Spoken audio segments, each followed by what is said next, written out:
ఈరోజు పదవి విరమణ పొందుతున్న శ్రీమతి వాణి మేడం గారికి, ఇక్కడ విచ్చేసిన అందరు ఆఫీషియల్ మరి డిపార్ట్మెంట్ తరఫున వచ్చేసిన వాళ్ళందరికీ కూడా, అంగన్వాడీ టీచర్లకి, బంధుమిత్రులకి, మేడం గారి తరఫున వచ్చిన శ్రేయోభిలాషులకి, దాంతోపాటు ఇక్కడే వచ్చేసిన మా నస్లాబాద్ మండల పత్రికా విలేకరులకు అందరికీ కూడా, కుటుంబ సభ్యులకు అందరికీ కూడా నా యొక్క నమస్కారంతో పాటు, ఈరోజు వాణిలోనే ఆ మృదంగం ఉంది, వాణి మేడంలోనే అది తెలియని లోటు అనేది కూడా ఉంది. ఆ వాణి మేడం అనేది, ఆ మృదుత్వం అనేది ఎక్కడ దొరకదు. ఆ మృదుత్వంతో అది ఎవరైతే పొందారో వాళ్ళకి మాత్రమే అనుభూతి చెందుతుంది. అది ఆ వాణిలోనే 2 రకాలుగా వాణిలు కూడా ఉన్నారు. అసలు ఏదైనా తప్పు జరిగితే దానికి సహించేది కాదు. ఏదైనా తప్పు జరిగినా కానీ తను ముందుకు వచ్చి ఆ వాణితోనే తను ఎలా చేయాలో అది చేసే తత్వం ఆ పుట్టుకతోనే ఉంది అని నేను భావిస్తున్నాను. నేను చూస్తున్నప్పటి నుంచి మేడం గురించి మాట్లాడాలి అంటే, నాకు మేడంకి ఇప్పటికీ 9 years, దగ్గర 7-8 years అనుబంధం ఉంది.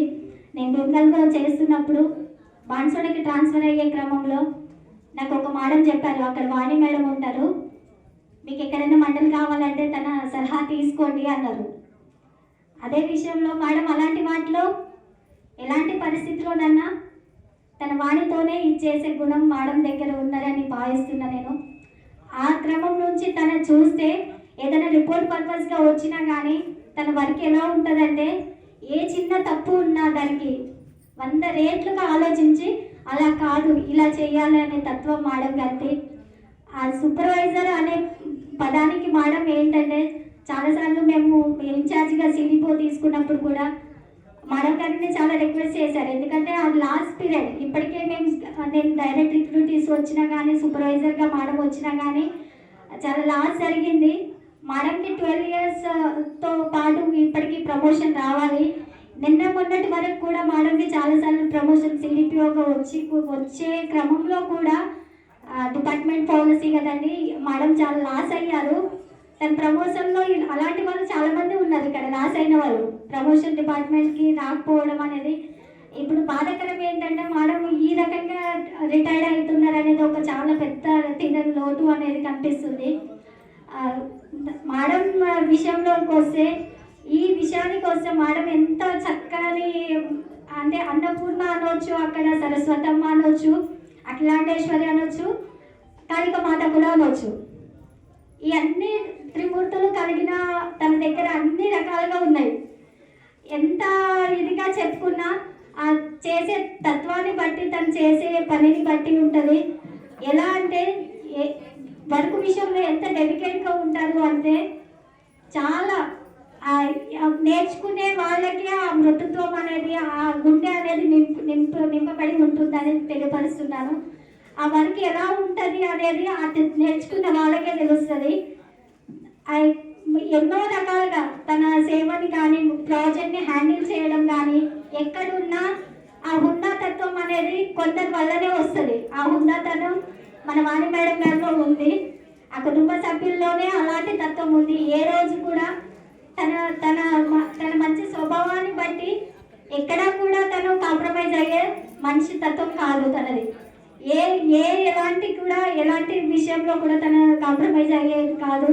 డెడికేట్ వర్కర్, తను చాలా డెడికేట్. అంటే అసలు నాకు ఇప్పుడు అనిపిస్తుంది, ఏ రోజు కూడా తను ఉన్నా కానీ ఈ రోజు ఉండిపోయానే అనే ఇది కానీ, ఈ రోజు రేపు ఏ అడుగు ఏ గుమ్మం ఎదురు చూస్తుందో మేడం కోసం, ఆ జాబ్ కోసం, ఎలాంటి ఇక్కడ వెళ్ళాలి అనే ఆలోచన వస్తుందో అని చెప్పేసి, ఎలాంటి తను ఆ పరిస్థితిని అనుభవిస్తారో అని చెప్పేసి మాకు ఒక బాధగా ఉంది. ఇలాంటి విలువైన వ్యక్తులను కోల్పోవడం అనే డిపార్ట్మెంట్ కూడా ఒకటి చాలా ఇదేనండి. చాలా మందికి చెప్తా ఉంటాను నేను. అంటే ఈ రోజుల్లో మనుషులు ఎలా ఉంటారంటే యూజ్ అండ్ త్రో అనేది చాలా మందిలో ఉంటారు. వర్క్ విషయంకి వస్తే డిపార్ట్మెంట్ వాళ్ళకే తెలుస్తుంది అది. కానీ కొందరు ఎలా ఉంటారంటే, కొన్ని వర్క్ని వాళ్ళు పైన వేసుకొని, కొన్ని విషయాన్ని పైకి వేసుకొని చేసే తత్వం వాళ్ళది. అలాంటి వ్యక్తులని డిపార్ట్మెంట్ కోల్పోతున్నారు అంటే చాలా బాధగా ఉంది. ఇప్పుడు అలాంటి వ్యక్తిత్వం ఉన్న వాళ్ళు రావడం అనేది చాలా కష్టం అండి. చాలా రేర్, కొన్ని పర్సెంటేజ్లో చెప్పవచ్చు, 1, 2, 3 నెంబర్స్లో. కాను మేడంకి ముందైనా కొంచెం ఆరోగ్యంగా ఉండేసి మేడం గారి అలాంటి సలహాలు చాలా విలువైన తన విలువైన ఏదైతే తన సూచనలు ఉంటాయో ఎల్లవేళల డిపార్ట్మెంట్కి అవసరమే ఉంటుంది మేడం. ఏ పరిస్థితుల్లోనైనా ఎలాంటిది మాకు ఎలాంటివి చేసినా మీరు ముందుండి మాకు నడిపించాలి. ఏ రోజైనా మీకు ఏ టైంలోనైనా మేము కాంటాక్ట్ అయ్యే పరిస్థితి మీ దగ్గర వస్తుంది. అలాంటి పరిస్థితిని మీరు పరిష్కరించే దిశగా రావాలని కోరుకుంటున్నాను మేడం. Thank you madam. ఇంకొకసారి